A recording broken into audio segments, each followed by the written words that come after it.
നമ്മൾ ലെയർ ചെയ്ത് കട്ട് ചെയ്തെടുത്ത ചെറുനാരകത്തിൻ്റെ തൈയാണ് കണ്ടില്ലേ. ഇതിൽ അത്യാവശ്യത്തിന് ചെറുനാരങ്ങയുണ്ട്. അതുപോലെ തന്നെ ഇതാ ഈ മരടിച്ച കമ്പളൊക്കെ ഒന്ന് കട്ട് ചെയ്ത് പ്രൂൺ ചെയ്ത് കൊടുക്കുക. അതിനുശേഷം നമുക്ക് തയ്ച്ച് നോക്കാം. കണ്ടില്ലേ എത്ര വേര് വന്നിട്ട് നോക്കട്ടോ. അതേ രീതിയിൽ പേരൊക്കെ പുറത്തേക്ക് കാണാണ്ട് തയ്ച്ചെടുത്ത് നോക്കുക. അപ്പോൾ അതാ ഇതേ രീതിയിലാണ് വേര് വന്നിട്ടുള്ളത് കേട്ടോ. 4 ചുറ്റും അടിപൊളിയായിട്ട് വേര് വന്നിട്ടുണ്ട്. ഇനി നമുക്ക് ഈ ഗ്രോ ബാഗിൽ വെച്ച് കൊടുക്കാം. അപ്പോൾ അതിൻ്റെ ഒരു ഭാഗം നമ്മൾ ചകിരിച്ചോറും ചാണകപ്പൊടിയും മാത്രം ഇട്ട് കൊടുക്കുകയാണ്. വെയിറ്റ്ലെസ് ആക്കിയിട്ടാണ് വെക്കുന്നത്. നമുക്ക് കൊറിയറൊക്കെ അയച്ചു കൊടുക്കാനുള്ള കാരണം ഇത്രയും ചകിരിച്ചോറും ചാണകപ്പൊടി ഇട്ടു. അതിന് ശേഷം നമ്മുടെ ചെടി ഇതിൽ വെച്ച് കൊടുത്തു.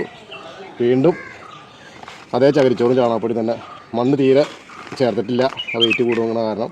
അപ്പോൾ അത്തരത്തിൽ വെച്ച് കൊടുത്തു കഴിഞ്ഞാൽ ഇതൊരു 10-15 ദിവസം കഴിഞ്ഞാൽ അതിൽ നന്നായിട്ട് വേരൊക്കെ വന്ന് ചെടി ഇതിലൊന്ന് ഉറച്ച് കിട്ടിയതിന് ശേഷം നമുക്ക് പാർസലാക്കി വേറെ മണ്ണിൽ വെച്ച് കൊടുക്കുകയൊക്കെ ചെയ്യാൻ പറ്റും കേട്ടോ. അപ്പോൾ അതാണ് സംഭവം.